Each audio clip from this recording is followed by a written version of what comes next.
Dans le petit village de Bonsou, à la lisière de la forêt sacrée, vit Kofi Mensa, un homme de 42 ans, artisan de masques sacrés et époux de la très respectée Awa Diomandé, une guérisseuse aussi redoutée qu'admirée.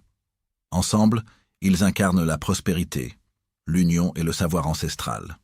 Awa soigne les corps et les esprits grâce à des plantes transmises par sa lignée matriarcale. Sa renommée dépasse les frontières du village. Kofi, lui, est discret, effacé, mais apprécié pour sa sagesse apparente. La maison qu'ils partagent est grande, décorée de symboles Akan, et semble bénie des ancêtres. Aucun malheur ne l'a jamais traversée, du moins en apparence. Mais dès les premières lignes de l'histoire, une anomalie est plantée. Un vieil hibou noir vient se poser chaque nuit sur le toit et refuse de partir, même en plein jour. Les anciens murmurent, lorsque l'animal du silence s'invite, les esprits s'éveillent. Kofi fait des cauchemars, toujours les mêmes. Il est dans la forêt, poursuivi par une silhouette brûlante, sans visage, qui l'appelle par son nom en dialecte ancien, Kofi Nkran, Waha. Kofi le menteur, viens ici. À son réveil, de la suie est retrouvée sous ses ongles, comme s'il avait fouillé les cendres. Un matin, Awa reçoit une lettre étrange, marquée d'un cachet royal. Elle la lit seule, puis enferme le document dans une calebasse creuse sous son lit. Elle semble troublée mais garde le secret. La même semaine, un homme venu de la ville, en costume, arrive discrètement. Il se présente comme un notaire. Kofi les espionne, l'homme remet à Awa un parchemin et un pendentif en or. Elle le cache aussitôt. Kofi ne dort plus. Il entend Awa parler seul la nuit, en langue baoulée, des mots qu'il ne comprend pas. Il commence à la soupçonner de conspiration. Quelques jours plus tard, il interroge un vieil ami, Seri, revenu récemment de la capitale après de longues années d'absence. Seri est rusé, agile avec les mots. Il insinue, doucement comme un serpent, « Tu sais, une femme peut avoir 1000 visages. L'argent révèle ceux que même l'amour ignore. » Il ajoute à voix basse, « Tu crois que ce qu'elle cache sous son lit t'appartient vraiment ?» Le doute devient poison. Kofi tente de résister à cette noirceur. Il consulte la vieille Mabintas, la devineresse aveugle du village. Elle lit ses choris, touche son front et murmure « Ton ombre te suit, mais ce n'est pas toi qu'elle veut. Quelqu'un l'a appelée. » Kofi commence à se méfier de tout, de sa femme, de ses rêves, même de lui-même. Il découvre enfin ce que cachait Awa, une somme colossale d'argent issue d'un héritage légué par un oncle exilé en Côte d'Ivoire, ainsi qu'un document indiquant la création prochaine d'un centre de santé moderne à son nom, sans mention de Kofi. Il se sent trahi, effacé. Et Seri revient avec un petit flacon opaque. Une goutte dans son thé du matin. Tu sauras si elle t'aime ou si elle t'a toujours utilisé. Un soir, alors que la pluie tombe violemment, Kofi regarde sa femme dormir paisiblement. Il tient le flacon dans sa main, et soudain, elle ouvre les yeux sans bouger. Et murmure d'une voix rauque qui n'est pas la sienne, « Si tu verses cette goutte, le monde changera, mais pas comme tu le crois. » Le matin suivant cette nuit de pluie, Kofi prépare le thé. Sa main tremble en versant la goutte du flacon dans la calebasse d'argile. Le liquide se dissout sans trace. Awa entre, sereine, souriante. « Tu t'es levé tôt aujourd'hui. Tu rêves de nouveau, n'est-ce pas ?» Elle boit le thé, doucement. Puis se penche vers lui et murmure « Je sais que tu crois bien faire. » Kofi est figé. Il attend une réaction, un cri, une convulsion, un effondrement, rien. Elle termine son thé et part soigner une vieille femme venue du village voisin. Ce n'est que 3 jours plus tard que le poison agit. Mais de façon étrange. Awa commence à perdre la mémoire. Elle confond les jours, oublie les noms des plantes. Elle saigne du nez sans raison. Puis une nuit, elle convulse violemment dans son sommeil et meurt dans les bras de Kofi, qui feint la panique et hurle à l'aide. Le village est sous le choc. Mais une chose étrange trouble les anciens. Awa n'a pas rêvé avant de mourir. Chez les femmes de sa lignée, la mort est toujours annoncée par un rêve prémonitoire. Sa grand-mère, Mabinta, le comprend aussitôt. Cette mort n'est pas naturelle. La coutume exige des funérailles en 3 temps, le corps, l'esprit, puis le nom. Lors de la veillée mortuaire, un tambour sacré se met à battre seul. Un événement rarissime. Le vieux batteur affirme qu'il n'a rien touché. Puis, dans la nuit, le totem d'Awa s'enflamme spontanément. Le village murmure « Les ancêtres sont fâchés ». Un juge est appelé depuis la ville. Madame Kouyaté, austère, méthodique, au regard dur. Elle interroge Kofi. Celui-ci joue à la perfection le rôle du veuf brisé, évitant les regards trop appuyés. Mais la juge remarque des détails troublants. Kofi pleure sans larmes. Il répond trop vite. Il ne regarde jamais le corps de sa femme. Elle demande une autopsie spirituelle selon les rites traditionnels et modernes. La prêtresse sacrée révèle que les esprits sont bloqués. L'âme d'Awa refuse de traverser. Elle veut parler. Kofi commence à être hanté. Des visions d'Awa apparaissent dans les reflets de l'eau dans la fumée du feu. Sa voix chuchote à son oreille, surtout la nuit. Il essaie de parler à Seri, mais celui-ci devient froid, distant. Il lui rappelle « Tu voulais la vérité, maintenant tu l'as ». Kofi est au bord de la folie. Une nuit, il se rend chez la juge et demande à parler. Dans un silence pesant, il prononce les mots « Je l'ai tué ». Silence. Puis il ajoute « Mais ce n'était pas mon idée ». Madame Kouyaté, qui pensait avoir bouclé l'affaire, s'arrête. « Explique-toi, Kofi ». Et là, il révèle. « Seri m'a guidé. C'est lui qui m'a donné le poison. C'est lui qui savait que l'héritage allait arriver.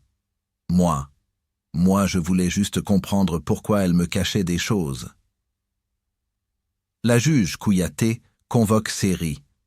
Celui-ci nie tout, mais un détail la trouble.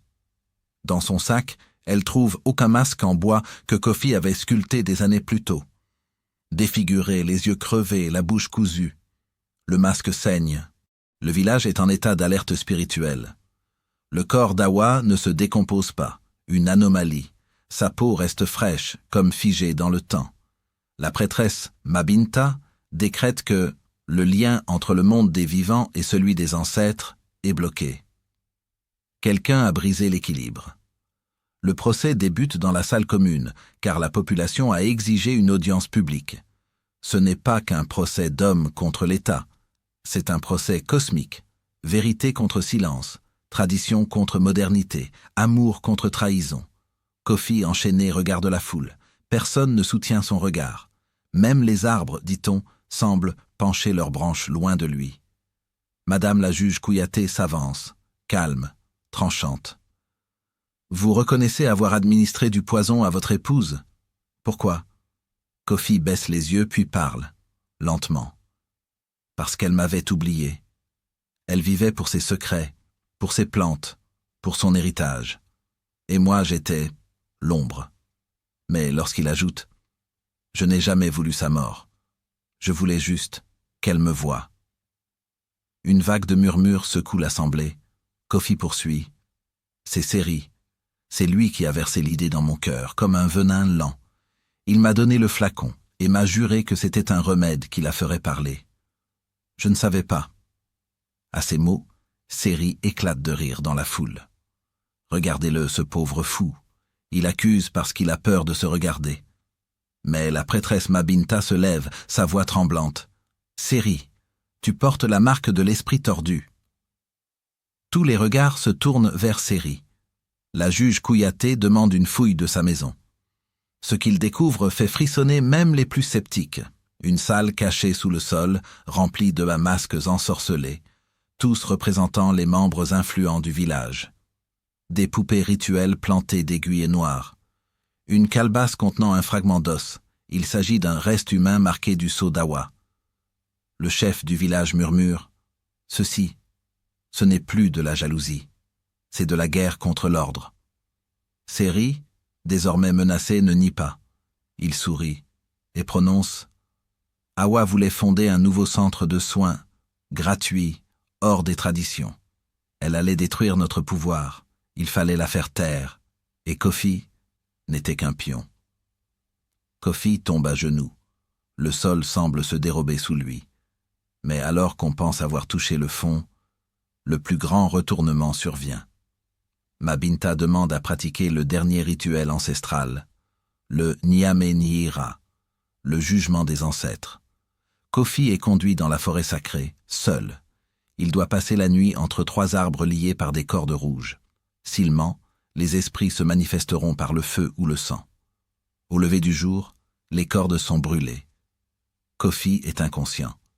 Mais entre ses mains, un objet serré. Le médaillon d'Awa, qu'on croyait enterré avec elle. Dans ce médaillon, un parchemin minuscule. « Ah, mon cher Kofi, ce que je le fais pour nous, mais je dois tout garder secret, sinon on nous empêchera d'agir. » Kofi comprend, trop tard. Awa ne l'avait jamais trahi, elle le protégeait. Elle avait déposé son héritage dans un compte commun à leurs 2 noms. Le projet de centre de santé portait en réalité le nom de Maison Kofiwa. Contraction de Kofi plus Awa. Mais Seri, qui avait intercepté les lettres avant que Kofi ne les découvre, avait détourné la vérité pour l'enrôler dans son plan. Alors qu'on annonce la condamnation de Kofi, un enfant entre dans la salle du jugement, tenant dans ses mains un dessin qu'il dit avoir reçu en rêve. Il tend la feuille à la juge. C'est le portrait exact de Kofi et Awa, debout ensemble, entourés d'enfants rieurs et d'un grand bâtiment lumineux. La clinique. La juge reste figée et murmure. Et si elle ne voulait pas qu'on le punisse, mais qu'on l'écoute? Les jours suivants, le procès sont lourds de silence. Kofi est incarcéré dans l'ancienne case du jugement, au centre du village. Une case ronde, sans fenêtre, où le vent entre et sort selon les volontés des esprits. Il ne mange presque plus. Il parle au mur, ou plutôt à elle. Awa. Chaque nuit, une odeur de feuilles brûlées envahit la case. Parfois, un souffle chaud passe sur son visage, et une voix lui murmure « Tu dois souffrir, mais tu peux encore servir. » À l'extérieur, la juge Kouyaté reçoit le témoignage du petit garçon qui a rêvé du centre de santé. Elle apprend que d'autres enfants du village ont vu la même image dans leur sommeil.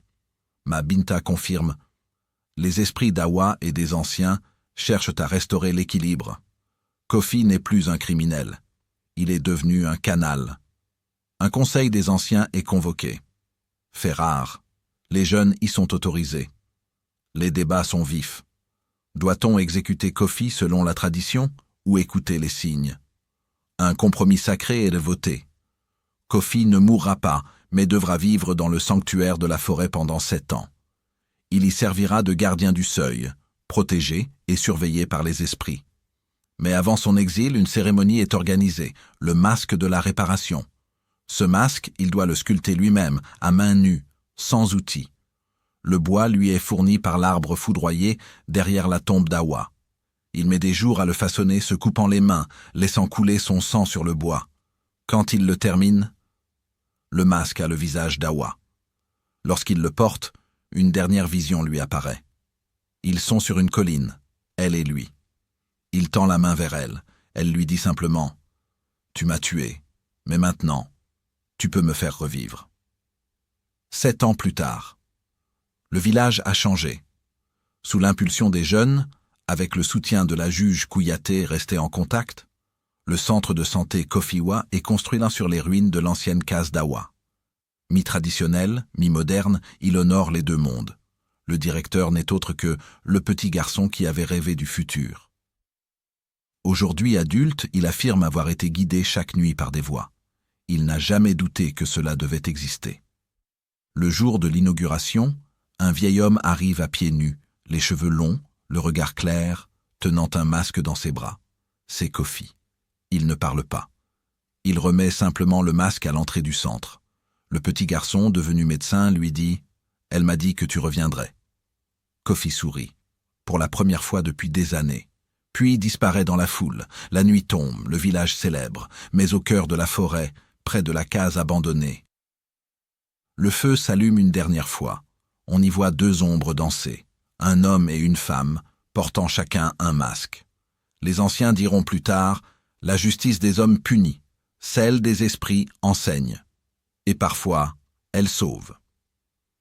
Des années plus tard, un écrivain vient dans le village et entend cette histoire. Il demande « C'est donc un mythe ?» Un ancien répond, en souriant « Tout ce que tu crois comprendre n'est qu'un masque. Ce qui compte, c'est ce que tu ressens quand tu l'enlèves. » Merci d'avoir suivi cette histoire bouleversante jusqu'au bout. Si vous aimez les récits puissants, remplis de mystères, de culture et de révélations inattendues, abonnez-vous à la chaîne L'Histoire inattendue. Chaque jour, découvrez des histoires africaines profondes, parfois sombres, toujours captivantes. Une vérité vous attend à chaque détour. À bientôt pour une nouvelle traversée de l'inattendu.